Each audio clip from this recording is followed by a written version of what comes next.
Let's discuss very important safety topic as per your entrance exams point of view, restraint. Hospital care settings में हम restrain जो है सिर्फ उन clients को करते हैं जिनमें हमारे लिए सारी ऑप्शंस बाकी जो हैं वो फेल हो चुकी हैं।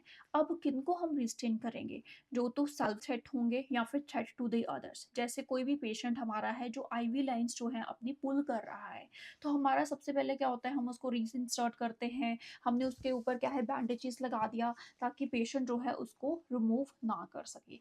लेकिन अगर फिर भी पेशेंट जो है उसको रिमूव कर रहा है, तो लास्ट ऑप्शन जो है वो हमारे पास क्या होता है, रिस्ट्रेन। हमारा कोई पेशेंट है जिसका वॉलेंट बिहेवियर है, अगर यूरिनरी कैथेटर जो है वो पेशेंट के है और वो उसको पुल करता है, तो there are so many incidents already happened in the hospital where the patients are pulling their urinary catheters and patient is ended up with the internal bleeding. So patient की लाइफ को जो है वो रिस्क होता है उस time पे जब हमारा पेशेंट जो है वो इंटरनली ब्लीड करता है। So there are so many reasons to restrain the patient in the hospital care settings. अब दो टाइप के रिस्ट्रेन जो हैं वो होते हैं, फिजिकल रिस्ट्रेन है, केमिकल रिस्ट्रेन होते हैं। केमिकल रिस्ट्रेन में हम क्या करते हैं, सिडेटिव्स जो है वो ऐड करते हैं। फिजिकल रिस्ट्रेंट है उसमें कौन कौन से रिस्ट्रेंट्स आते हैं, जैसे हमने वेस्ट जो है वो डाल दी पेशेंट को, मिटन्स जो है वो हैंड मिटन्स जो आते हैं वो, एक्सट्रीमिटीज में सॉफ्ट रिस्ट्रेंट्स जो है वो यूज करते हैं।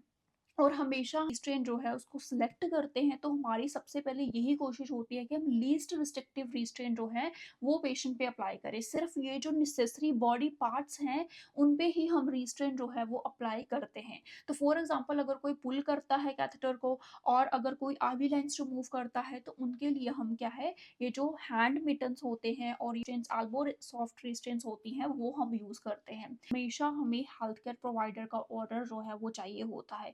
अगर आप बोलो कि कुछ ऐसे प्री डिटरमाइंड प्रोटोकॉल जो है वो ऑलरेडी फाइल में पड़ा हुआ है, तो ऐसा कुछ नहीं होता है।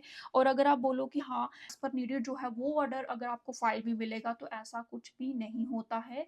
हमें हेल्थ केयर प्रोवाइडर ऑर्डर जो है वो चाहिए होगा। और जब ये ऑर्डर एक्सपायर होता है तब हमें न्यू ऑर्डर्स की नीड होती है। कभी भी हम एक्सपायर ऑर्डर के ऊपर हम अपने पेशेंट को रिस्ट्रेन जो है वो नहीं कर सकते हैं। एग्जाम्पल अगर हम एल्बो सॉफ्ट रिस्ट्रेन जो है वो यूज कर रहे हैं या लोअर एक्सट्रीमिटी के लिए रिस्ट्रेन यूज कर रहे हैं, तो हमेशा हम क्विक रिलीज नोट जो है वो लगाते हैं। कभी भी हम उस नोट को इतना ज्यादा टाइट नहीं करेंगे कि during the time of the emergency हम उसको ओपन जो है वो ना कर सकें। और हमेशा हम बेड फ्रेम के साथ सिक्योर करते हैं, कभी भी उसको बेड रेल्स के साथ हमें सिक्योर जो है वो नहीं करना है। और एज ए रजिस्टर नर्सिस और as a register practical nurses हम अपने पेशेंट के ये रिस्ट्रेंट्स हो उनको असेस जो है वो करते हैं। हमें एवरी 2 आवरली रिमूव करने होते हैं रिस्ट्रेंट्स को, और पेशेंट की क्या है रेंज ऑफ मोशंस जो है वो करवानी होती है। हमें अपने पेशेंट को क्या है वाटर जो है वो ऑफर करना होता है। अगर ब्रेकफास्ट टाइम है, लंच टाइम है, डिनर टाइम है, तो we have to offer the feeding to our patients. और टॉयलेटिंग स्केड्यूल जो है वो हम अपने पेशेंट्स का करते हैं। और हमेशा हम क्या है इस अगर किसी भी पेशेंट को हम रिस्टेन करते हैं ना, तो एवरी 15 मिनट्स हमें अपने पेशेंट का क्या है न्यूरोवास्कुलर स्टेटस जो है वो देखना होता है। स्किन का कलर देखेंगे, टेम्परेचर जो है वो देखेंगे, पल्सेस जो है वो देखेंगे कि रिस्टेन की वजह से कुछ ऐसी रिस्ट्रिक्शन जो है वो तो नहीं हो रही है हमारे पेशेंट की। और हमेशा हमारे पेशेंट के रिस्ट्रेन जो है वो इतने लूज होने चाहिए कि 2 फिंगर्स जो है हमारी इजिली इंसर्ट जो है वो हो जाए। कभी भी हम क्या है इसको कैजुअली यूज नहीं कर लेते हैं।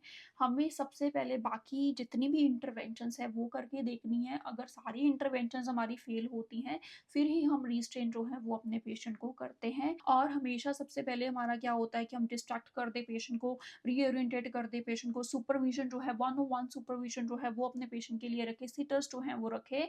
तो अगर वो सारी मेथड्स जो है वो फेल हो जाते हैं तो इस last option is the restrain. और ये जो हम साइड रेल्स यूज करते हैं, 4 साइडेड अप रेल्स जो है, that is a kind of restrain in the hospital care setting. So as per your agency protocol आपको अपने पेशेंट की क्या है साइड रेल्स जो है वो अप करनी होती हैं। कभी भी हम 4 साइडेड अप रेल्स जो है वो नहीं करते हैं अगर हमारे पास ऑर्डर नहीं है। So here is the extra point, ये जो हॉस्पिटल केयर सेटिंग्स में ब्रॉडा चेयर्स होती हैं, अगर हम उसकी लैब ट्रे जो है वो भी आगे लगाते हैं, that is the kind of restrain as well. उसके लिए भी हमें ऑर्डर्स चाहिए होते हैं। चेयर्स के ये जो बेल्ट्स होती हैं उसके लिए भी हमें ऑर्डर्स जो हैं वो चाहिए होते हैं अगर हमें अपने पेशेंट को चेयर्स के ऊपर रिस्ट्रेन जो है वो करना है तो। Thank you so much for watching this video.